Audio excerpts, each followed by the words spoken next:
aggressive in the process. Some people want to wait it out, so I think that's all part of the kind of negotiation and the back and forth, and just having a feel for what the timing looks like. So. How often do you employ like Craig and Ruben? Is that a tactic that you do often, or was this like Michael King? You knew that you might be able to get a gauge that way. I think just trying to use all the resources in the organization. So I think we have so many good people, and just trying to show, again, like trying to show free agents, what's out there, minor league free agents, big league free agents, and what we offer as an organization. Obviously, with Michael having the relationship with Craig and Ruben, that was big. So I think. They're obviously, they're people that, that I know Michael valued a lot. So I think those guys reaching out the last few days, going back and forth, that gave him a little bit more in terms of like that good feel that, hey, this is home, this is where I want to be. Hopefully that was part of the idea. So. Last time we stood here, we were asking you questions about Tatis. Nick Pivetta, a guy that he's very close to, has been brought up in trade rumors. You both said you can't have enough starting pitching. Do you expect to keep the guys that you do have in your rotation? Yeah, I mean, I think as we go through the off season, it's about having like quality players on the team, and obviously what Nick did this last year was huge, and we look for him to be a big part of next year's team. I've said it here now, winter meetings and into the GM meetings, and it's that time of year where you listen on anything just to try to see what's out there, and I think we do a good job of being open-minded just to see what ends up giving us the best possible chance when we get done putting our roster together here going into spring training. So I think the anticipation, like I said, is that we go with Pivetta, Musgrove, and now Michael kind of leading the rotation, and we're going to try to build on that hopefully here in the future. When you talk about adding starting pitching and needing starting pitching and never have too much, like those three guys, would you potentially look to add to that frontline group?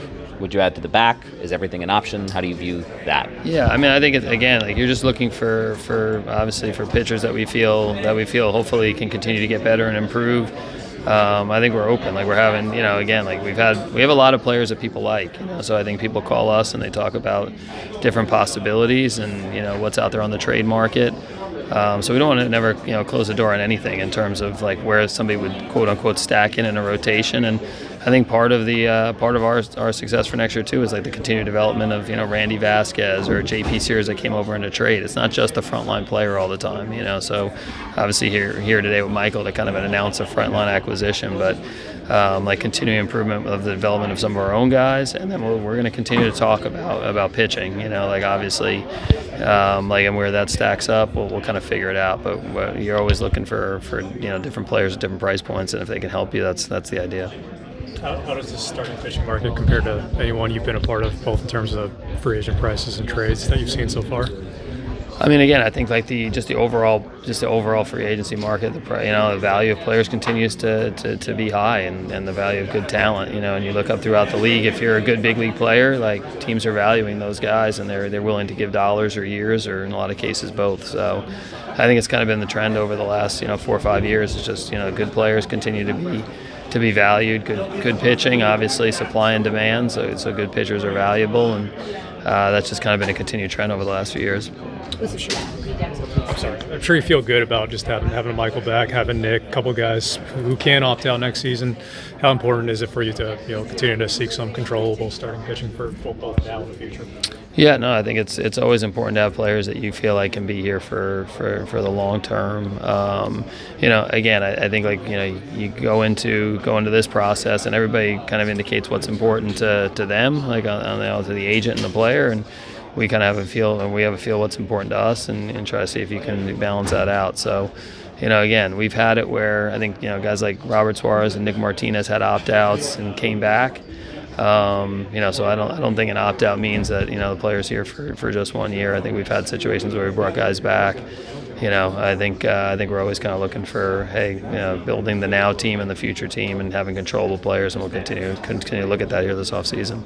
Was not moving Morahone or Miller to the rotation partly because you thought this was a possibility, or was that just strictly health reasons and where they're at? I think probably more about just where we feel like their best usage is, and like where we feel like their best value in terms of helping our team.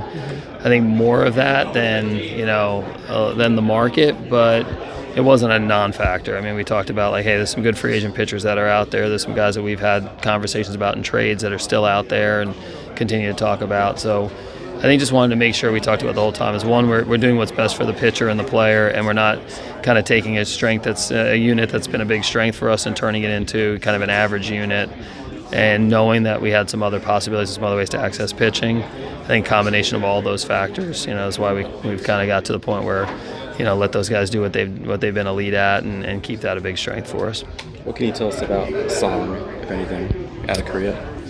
Yeah, I mean we've scouted him. He's a player that obviously we've been tracking and watching, and he's a guy that has the last 2 years especially, he's taken his game to a different level. Won a Gold Glove over there at third base. He can throw. He has the ability to hit fastballs, and he's been on the heater over there. And he's been really a super productive player, and we feel like we'll have some versatility. So see where that goes. A few more days in that process to kind of finish that out. But he's somebody that's been on our radar here for at least for the last couple of years, and definitely this year, knowing that he may come out, especially with the Kiwoom connection in terms of Ha-Sung and Hae-Sung and Jung Lee that came out of that program and that team. So yeah, we've been aware of him. We'll see how the next couple of days play out. What is the positional fit, or what would the positional fit be theoretically if it's not final yet? Like, where do you view him?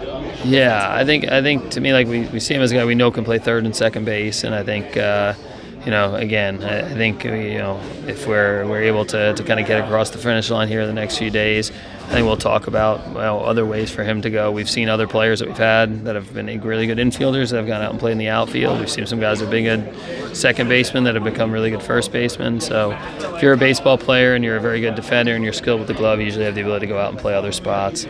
See what happens here in the next few days. Where do you think Tristan McKenzie is right now? Yeah, I mean, he's a guy that that Pete Young, our pro staff, I know Ruben has history with. He's obviously been a guy that we've got seen a lot over the years in terms of prospect that turned into a very good big league pitcher. So those are always intriguing players. Somebody that's coming back from injuries, has something to prove. Maybe a different organization. Maybe we can unlock something there. But he's always been a super talented guy dating back to the high school days. And a quality person. So I think those are good gambles to take, especially on a non-roster deal. And he'll be in competition for one of the spots. Starter, reliever.